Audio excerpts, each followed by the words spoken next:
Channel Telugu one. This is Divyashri. Tamil Nadu రాజకీయాల్లో ఇప్పుడు ఒకటే పేరు మారుమోగిపోతోంది. ఆయనే ముఖ్యమంత్రి విజయ్. పదవి చేపట్టిన కొద్ది రోజుల్లోనే పరిపాలన అంటే ఇలా ఉండాలి అని నిరూపిస్తూ ఒక సంచలన నిర్ణయం తీసుకున్నారు. లిక్కర్ మాఫియా గుండెల్లో రైళ్లు పరిగెత్తించేలా సీఎం విజయ్ జారీ చేసిన ఆ ఆదేశాలేంటి? అసలు తమిళనాడులో ఏం జరుగుతోంది? పూర్తి వివరాల్లోకి వెళ్దాం.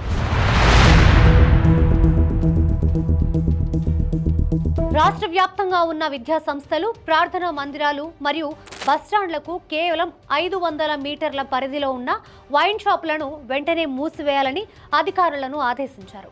ప్రభుత్వం లెక్కల ప్రకారం ఇలాంటి నిబంధనలకు విరుద్ధంగా ఉన్న సుమారు 717 వైన్ షాపులను గుర్తించారు.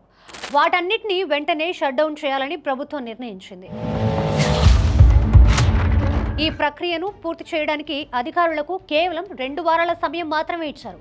అంటే రాబోయే 15 రోజుల్లో ఆ 717 వైన్ షాపులు కనుమరుగు కానున్నాయి. సీఎం విజయ్ గారు స్పష్టం చేసిన దాని ప్రకారం సామాన్య ప్రజలకు, ముఖ్యంగా పాఠశాలలకు వెళ్లే విద్యార్థులకు, గుళ్ళు గోపురాలకు వెళ్లే భక్తులకు ఎటువంటి అసౌకర్యం కలగకూడదు.